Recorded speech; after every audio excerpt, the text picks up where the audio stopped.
doesn't have to change your life to make this content. Nobody has to do as much content as you do. They don't have to give out information all the time. They can just create content with their normal life, put that out there.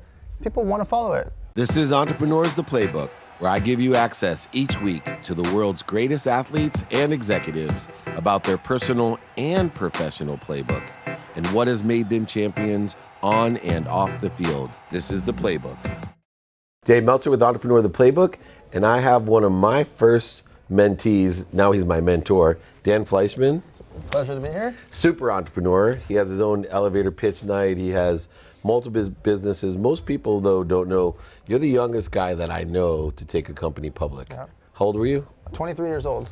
23. Yeah. And is it true that you spent your college funds on starting a company? Yeah, I'd worked 3 jobs, saved up $43,000 to go to SDSU, and then, 3 or 4 weeks into starting my company, I'd spent most of it on my clothing brand, building a booth at the convention and doing all this stuff and buying samples, and the rest is history. So you took Who's Your Daddy public? And Yeah, we took it public when we were 23. Yeah. We did $9.5 million in sales by the time we were 19.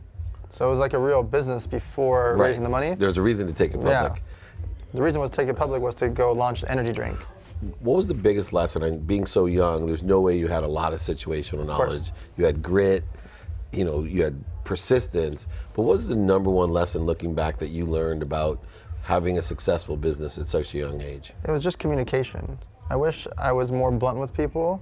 I started to become that way like 7 or 8 years ago, which still means 12 years too late. And blunt not being rude, blunt being communicative, like, I'm gonna do this by Friday at 12 o'clock. Even if I thought I was gonna do it by Thursday or Wednesday, I gave myself that Friday at 12 o'clock and I made sure that I did it. Vice versa, if you say, Dave, I need you by Friday at 12 o'clock to do this for our thing, and then you don't, there has to be clear communication, because a lot of times people just say, hey, let's get it done this weekend.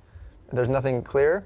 And then next Tuesday, we're late, the client's upset, this happened or that happened. Like, just not having that clear-cut thing and telling you what I need you to do by Friday at 12 o'clock. Because you might think you're supposed to do this of the book report or this of the thing, and you show up with something called the opposite because you thought the communication is the most important thing. One of the things I've seen you evolve to extraordinarily is you learn to take a stance. Yeah. Early on when Absolutely. you're younger, like me, a little bit of overselling, back-end selling. And now when I talk to you about business, as a mature businessman, you take a stance, and we don't succeed at everything we do. Yeah. We make mistakes. But I love the fact when I ask you that you take a stance on, okay, Dave, here's what I would do. This is what, very firmly, and here's the reasons why. Right. And take it or leave it. We were just talking about you worked on the Pacquiao movie. Yeah. Maybe you can share kind of how, your maturity, you took a stance and changed and made that movie successful. Sure, I mean, I was trying to help them, and then You're finally, on the board of advisors, yeah, right? and then finally after they thought that just by having the name attachment, it was automatically going to be international. You have to get the eyeballs out there. It's like a tree falling in the forest. Like, nobody's going to watch the movie if they don't know. And so I was pushing them, hey, make sure you post on all his accounts. Hey, let's do a meet and greet. Hey, let's do this. Hey, let's do that. And then finally we did this big thing. We rented out Hollywood Highland Mall. They had me get a bunch of influencers. We did a meet and greet where thousands of people showed up with 1 day notice. Everybody's got their camera phones out, and boom, within 2 days, he's #1 iTunes. I find that a lot. My podcast that I have, we have some of the biggest stars, Sure. biggest entrepreneurs like yourself. But it's funny because having you on my podcast may get 10 times as many people as Ray Lewis. Sure, he's much more famous, but I know how to actually get people to watch something. I know how to get them to click on something, watch it, and stay watching it. Where Ray Lewis is a much bigger name, 20 times bigger name than me, and he's a legend. And me too, right? Yeah. But the social media following is different. They're following me for business. They're following me for charity, entrepreneurship. They're following me for a reason. With him, they're following him because he's a legend. So only a small microcosm of his following is actually going to go watch your interview. Yeah, it's interesting because I'm in the same boat as you, and we started kind of building our own brands at about the same time. Yep. And we've also surrounded ourselves with really famous people our entire careers, right? Even when I was at Lee Steinberg, you still were around the biggest names in sports and entertainment, but yet now it's a different kind of famous. Right. Can you kind of describe for an entrepreneur the difference between, we were touching on it with Ray Lewis, being famous, Sure. like a Warren Moon, my business partner, and then being an influencer like Dan Fleyshman and Sure. Dave Meltzer. So you could look at most baseball players, soccer players, football players, they don't have big followings on social media. And it's their own fault because they could create some of the most amazing content. Think about the behind the scenes, the locker room, training Ronaldo's camp. the number one influencer because he gets it. Because he gets it. He is the number one. He's got over 100 million followers on Facebook. It's mind-blowing, right? Right. But you see these kids that are like on the Raiders or the Chargers that are, maybe they're not the number one player on the team. Maybe they're like the 8th best player. Maybe they're the 26th best player. They're not setting themselves up for life by just doing things, by creating content with the number one guy, the number 2 guy, the number 3 guy. Imagine if they're doing behind the scenes content with the coach and with the quarterback and with the running back and doing different content with those players and coaches. They're going to gain following from both sides of it. And they're just not doing it. It's free and it's easy. And you got all day. You're at training camp all day long. Like, yeah, and you I mean, practice even all day. quick lives or asking quick questions. One of the things that you do well is you answer the questions that a lot of people have. Even I watch your stuff to learn, giving free content and answering questions. What are the 3, I think, most important things that you teach that can help entrepreneurs? Because you're a mentor in the space to a lot of people. I think the number one thing is to just get started. People have such a big fear of getting started. It's not like back in our days where we needed hundreds of thousands of dollars and 6 to 12 months and all these things. You and I could come up with something now, like FancyLapels.com. we start FancyLapels.com. I can register on GoDaddy right now. I can build a Shopify site in the next couple hours. I can go get all the Instagrams, Twitters, Facebook, YouTube, LinkedIn, everything, all at Fancy Lapels. Go to LegalZoom, get our corporation, and within a day we're live. And just start getting them lapels from Alibaba.com. Right. They're drop shipping them. Our cost was what, $20, a couple $100? Like, our risk is nothing, where your uncle was thinking about making a fancy lapel company for the last 28 years. Yeah, it's really interesting. And, to that matter, where do you think the biggest opportunities are coming in the future? Because I still think we were talking, it's the best time to build a following. It'll never be as inexpensive as it is right now, but you still need good content. I was with Frank Finkowitz, and he talked about in 1950 watching the Mickey Mouse Clubhouse. I go, it says 470 million views today. Completely different medium. Right. Where do you see, that opportunity for the future? So, it's kind of like insurance. Better to have it and not need it than need it and not have it. Like gaining a following, even if you're not selling anything. You don't have to be an author, a speaker, selling info products or clothing. But what if one day your son or your daughter or your friend or your charity or somebody gets sick and you want to post about something? It's nice to have 61,000 followers to do that. And to not spend the time that you're already living that life. Like if you're already going to an event, get some footage there. If you're already going to a baseball game, get some footage there. It doesn't have to change your life to make this content. Nobody has to do as much content as you do. They don't have to give out information all the time. They can just create content with their normal life, put that out there. People want to follow it. But what's crazy is people think that it's overwhelming or cumbersome or I just can't do it or I need a fancy camera. You don't. You have an iPhone or an Android, pull it out in your real life. It takes you an extra 20 seconds. Who on Instagram right now do you think does the best job? I mean, the number 1 and number 2 in the entrepreneur space is Gary Vaynerchuk and Tai Lopez. Yeah. I mean, But they're very different. Oh, very different. And I've worked with both for years. I love them both, and they're different facets and personalities and styles. But they're pumping out content, and not everything has to be perfect. You'll see misspellings in the captions. You'll see misspellings on the words. You'll see the video edit. Like, their content, the raw content, actually does better than their super fancy edited content. Right, the vlogs that he backed away from, like Gary's vlog, etc. So they are, as far as our space goes, they're crushing it. But emotionally, the ones I like the best is Andy Frisella and Ed Milet. Yep. They are just so true to themselves. They'll show themselves sweating, dripping with their shirt off. They don't need everything to be perfect and pretty. Like they're so raw. And the followers eat it up. I mean, you see their engagement. They both have, a little over 1 million followers. But the passion behind their followers, oh my God. If they say, I'm going to throw an event, it's sold out.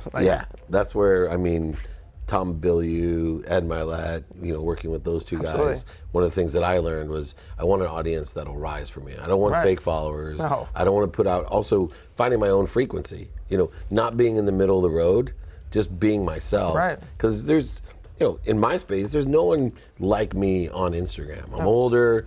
I've had a diverse background. Resume, yeah. Yeah, right. And it's really interesting. Once I started finding my own frequency, people started rising up. You can see here at the event, right? I've never had that before. I've been to this event tons of times here in San Diego, and people just. But now they run over to get an autograph. They want to take a selfie. Yeah, it's crazy. Like, it's a different experience. Yeah. And it's only because social media. You were the same person at last Secret Knock. Right. You had the same resume last year. Right. It's so funny, right? I actually probably had, more involved in the business side than just the appearance side. Right.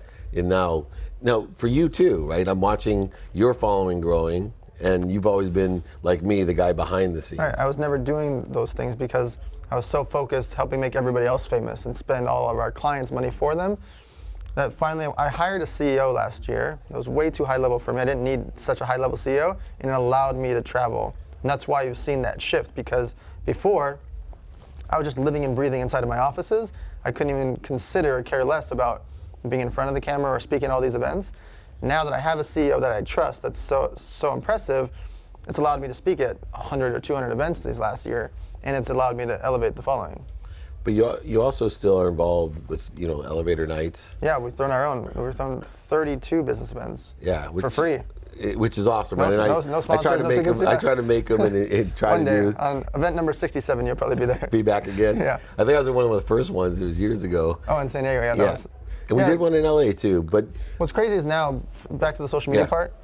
In Miami about a month ago, at 3:12 p.m., I decided on a Friday, hey, tomorrow night at 8 o'clock, I'm going to do a meet and greet. 3:12 p.m. on a Friday, because it was during another speaking event out in Miami. By 4 o'clock, I had a flyer made. 5 o'clock, I posted it. The next night at 8 p.m., the fire marshals were there because I had too many people. I had over 400 people show up with one post. Wow. Last week here in San Diego, same exact thing. I said, we can only hold 200 people, blah, blah, blah. Sold out in moments. I opened up another 20 spots, and it messed up, so it allowed 400 spots. Oh, are you charging for the meet and greets? No. Yeah. Just a bit, but still. Yeah. So, but social media, just to show you that people are willing to drive and fly. Like people from the San Diego event, they came in from San Francisco and Texas with 1 day notice, just off of one social media post. That's mind-boggling. It is mind-boggling. I have, I do meetups, and I remember Gary told me, who's our mutual friend. I said, man, I'm doing these meetups, and like 4 people show up. And he said, just keep doing them. Yeah. Keep posting your content, build your following. They'll kick you out of hotel lobbies. Right. And now I can't do them in hotel lobbies. Right, because too many people show up. Right, exactly. So right. It's crazy. And I, obviously don't do them as often. Especially if you make it easy for people. If you make it in a city, especially when there's other stuff going around, like during South by Southwest or during Super Bowl, during whatever's going on, it makes it easier for those meet and greets to happen because the people in your microcosm are in town. That's why I do San Diego every year during the big Traffic and Conversion Summit. Yeah. And I always get 300 or 400 people because everybody else is already in town and they want something to do at nighttime. Have about a meet and greet with me and my speaker friends. That's awesome. And how do you get the speaker friends to be there?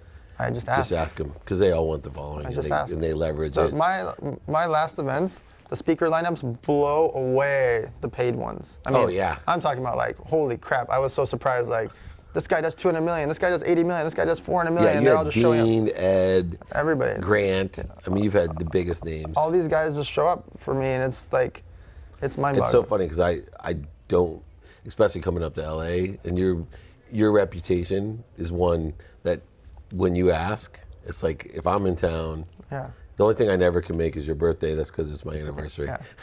I think I've missed every single year. I've missed it. Also, as an entrepreneur, one of the things that you've done really well is you've raised money. Yep. And one of the hardest questions that I have to answer is when is the right time to raise money? Sure. When do you think the right time to raise money is? Once people care. Okay. So the problem is a lot of people raise money before they've got their corporation set up, their website set up, their trademarks done, their bank account open.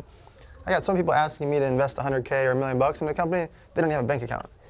So what if I said yes? No business plan. Yeah, what if I said yes? So I want to see people go through all the steps. Make the business plan, get your site set up, get all the things out of the way, get some sales under your belt. There's so many things you can do to begin with to just see if people care.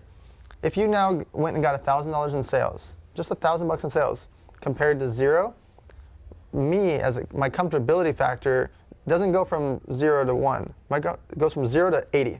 I'm like, whoa. You set everything up. You sold $1,000. You have a bank account. You have a merchant account. You have a website. You have like you just did the basics, and actually people paid you money. Okay, now I'm interested. Now go do $10,000 in sales. Go do 100. Yep. You go do these things. Guys like us, our mind shift is completely different than the other 999 that just sent us their idea. I'm not going to invest in your idea, I promise. And what do you think about the right person, right? Both of us know, I've invested in you because you're the right person. I didn't care. You call me with some idea, and I'm like, I mean, next exactly. day the wire's there. Right, exactly. And I still would. What do you look for in an entrepreneur? So I look for people that are relentless. Like I want somebody that's gonna beat the doors down, stay up all night, go to the convention, drive to the next city, fly to the next city after that, and if it takes 4 days straight with no sleep, that's what they do. I need that because I would do that for myself, and I would do it even harder if I had investors. So I'm betting on them to put in the work. If they're a 9 to 5, that's just. How do you keep the same? I've known you through all your successes, ups and downs, and you're at the top of your game right now.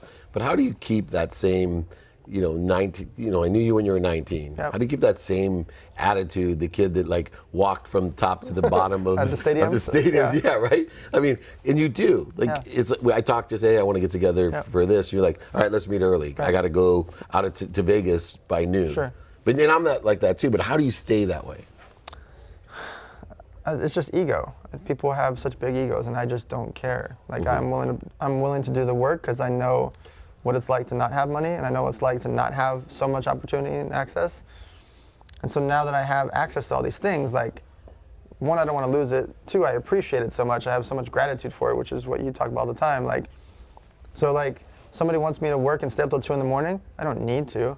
I want to. Right. Like I just enjoy. I enjoy the game. Like you get to. Yeah. All right. Last question. It's going to be a hard question, so I apologize. You and I are both mama's boys. Yep. Absolutely. But I've only known you as this single guy, and as someone that was a young entrepreneur and a millionaire when I was single, it was easier. Right. Well, you recently got married. Locked it up. Yeah, and wonderful girl, and I'm just so glad, and I just feel that you're blessed.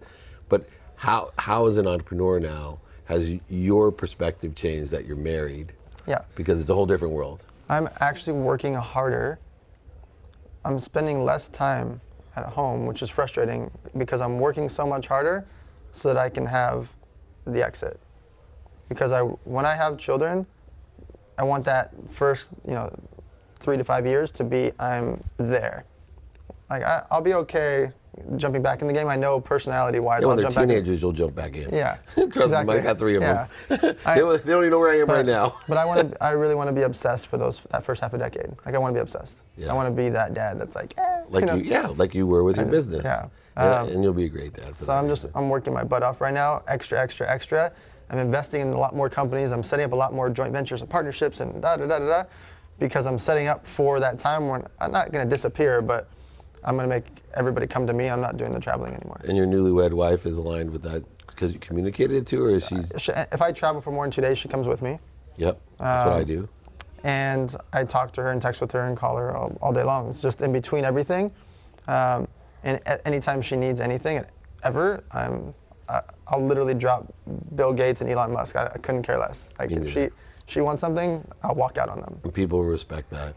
Well, to that point, both of us are going to go home to our wives right now. Yep. So I just want to say thank you so much for My being pleasure. a great mentee and a great mentor and a better friend. Thank you.